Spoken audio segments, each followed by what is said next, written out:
the strongest negotiating power you have as an actor is to walk away. And Boom. a human being. Mic drop. Yeah. And he also talks about Saying yes to what you want and no to what you don't want. right. And funny that this came up because I haven't done it I've done it a couple times in my career, but it hasn't happened too recently.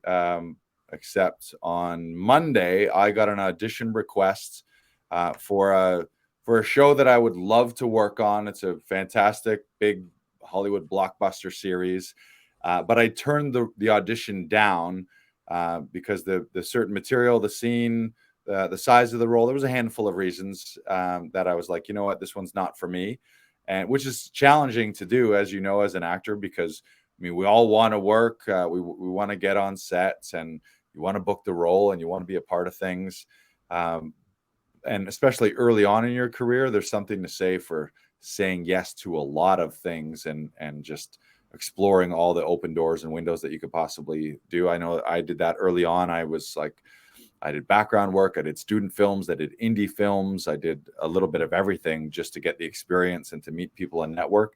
But then it becomes a tipping point where I think you have to become a little more discerning with your material choice, the type of roles you want to play, who you want to be on set in that character, and also the size of the role, the money attached to it eventually becomes considerations when you're doing your best to value yourself. I mean, versus being like, oh, give me anything, I'll take a one-liner, versus thinking, you know what, I want supporting leads and ensemble leads and those kind of roles. So I turned this down, sent my agent a well thought out honest message, and she replied saying that's totally fair, we'll decline. And literally the next day I got an audition request for from a casting director in the US to audition for a lead in a feature film. So one day I turned down a role that would have been a day or two on set, not really a character or a scene that I'm interested in playing, but a little cash grab of a handful of $1,000. But no, thank you. And then the next day, lead in a feature. So talk about the universe giving you instant feedback and rewarding you instantly for making a strong, bold choice. That was like such a good, perfect lesson for me. And they don't always come that quickly. Sometimes you just make that call and you're like, I hope that works out. But that was like instantly the next day. Oh, you don't want that one liner? Okay. And then next day, how about a lead in a movie? Okay. Yeah, that sounds better. So talk about asking and fighting for what you want and saying no to what you don't want in the universe. It's funny when you really commit yourself and decide and you have a clear picture of what you want, whether it's career or your life, the universe aligns itself to show you the path.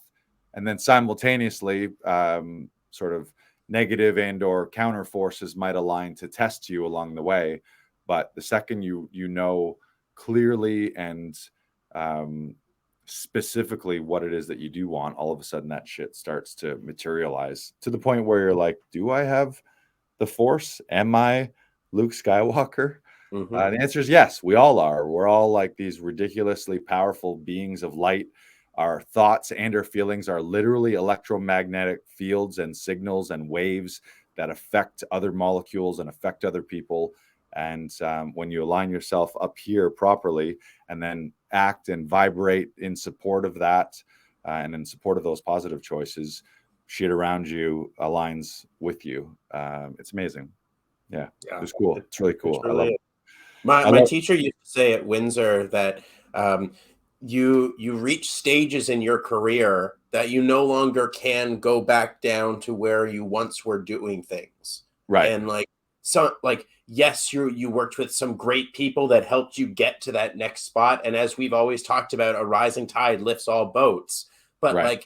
Sometimes there was a Fringe show that I was working on, and I absolutely love working with the cast, the crew. This writer director is someone that I've worked with extensively, and I absolutely love working with them, and I plan to work with them again. but they were talking about remounting the Fringe show as a community theater show, and I said, unfortunately, I'm sorry, I can't do that. I Right. can't go down to that level. I Right. won't. Right. Yeah. And that's a challenging thing to do. And you don't mean it in a judging way. Like Hmm. I would never, in fact, I knew another actor who was auditioning for the same role that I turned down, and I would never think, um, down on him or Hmm. judge. It's like different strokes for different folks, and everyone has their different moments. Um, but yeah, you need to, there needs to be some sense of progression, but not in a, oh, I'm too good for that. And that's the Yeah. challenge No. too, because there's a little bit of the imposter syndrome is like, well, who am I to turn down an opportunity? Especially if you haven't booked something in a little while, you're like, well, who am I to say no to an opportunity? Hmm. But it's like, well, what do you mean, who am I? I'm me, and this is my life, and I'm the director and writer of my own life and my own choices and how I want to spend my time ultimately. In that case, I always weigh a few things. It's like, yeah, what is the production? Who am I working with? What level is the production? Obviously, pay is factored in there. A big one for me is it a first time experience as well? I'll often do things that I might say no to, but if it gives me an opportunity to work somewhere I've never been, or with Hmm. somewhere I've never been, or with a group of people or a director that I've never worked with, all of that might weigh like the novelty factor. Yeah. But yeah, sometimes you're like, okay, like, do I, Yeah, as a and senior I meeting, think you're right. There's always exceptions to that rule. Like I think most actors have like this bucket list of things that they want right, to accomplish, and like right, if there is something on that list that you have been wanting to do for a very long time, go for it. Do right, it. But like do weigh the pros and cons of everything that you put your time into, because your time is valuable. right. And it's also that philosophy of thinking a fuck yes or a no thank you. And Yeah. anything in the middle is dangerous territory as an artist and just as a human being, because you're natural. I've said yes to things in the past that I was maybe a little people pleasing, or I didn't want to say no, or I thought like, well, I can't say no to the money, or Hmm. I want to help them out, or I don't want them to think that I don't want to work with them by saying no. And Hmm. then you feel a sense of resentment or obligation can creep in, where you're like, oh, I got to go do this thing, instead of being, which is not what they want, and not what your cast members and the audience certainly doesn't deserve to see someone who's like, I'm not fully into this, like I'm not a fuck yeah on this. Not that everything can be like 110% fuck yeah with a million exclamation points, but as many Hmm. as much as possible should be that you can design your life that way. um yeah, Yeah. You do your best, right? yeah. Yeah. It's I lost my train of thought there. I was going to add one more thing. um yeah.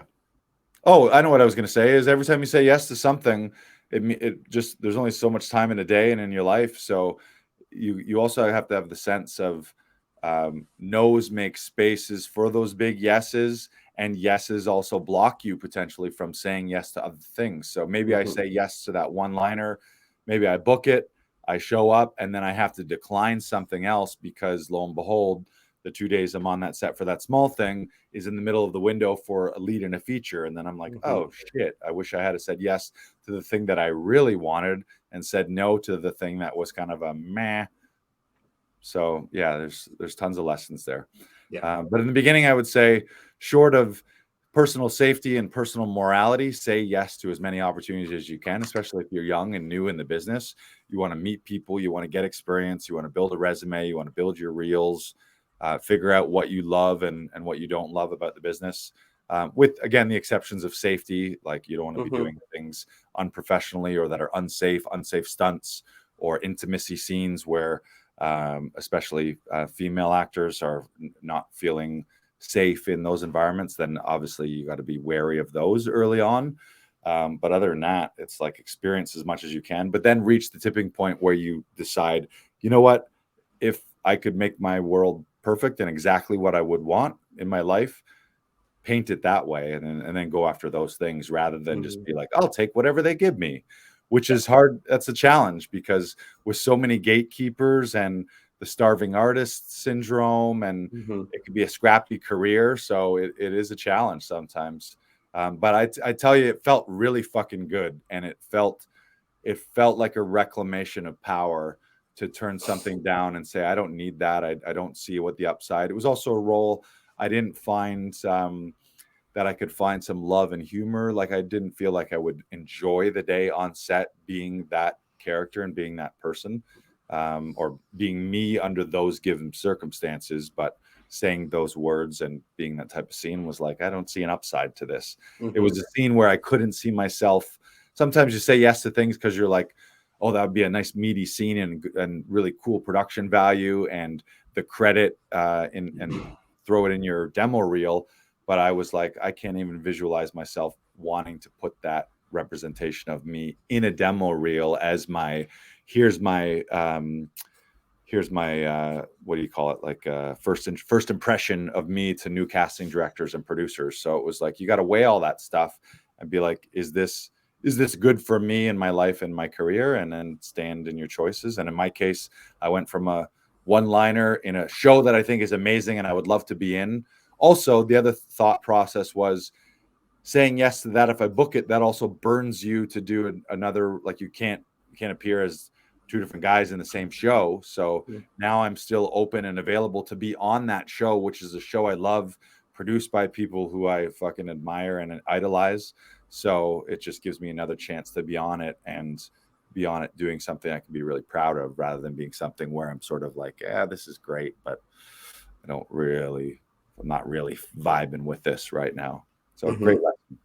Yeah. And I think you'll agree that it's always better to be upfront first with what you want and what you don't want, rather than like muddling around, being like humming and hawing, like, oh, maybe I could do this, Right. maybe I Right. can't. Be upfront about it first, say no first, then Right. you can move on, right? Yeah, and the other thing is in there. I mean, there is a progression in this career, and like maybe there's certain times earlier in my career where I wouldn't have turned that down. But it's also about giving those opportunities to the people who it's right for right now. Mm-hmm. So sometimes I turn down things where it's like, yeah, that would be really fun, but it's not for me.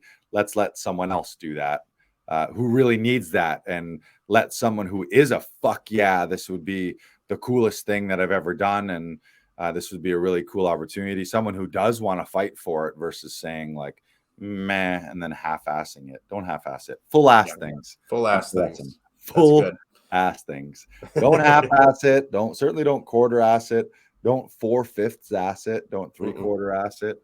Don't 15/16 ass it. No fraction of ass is less than a full ass.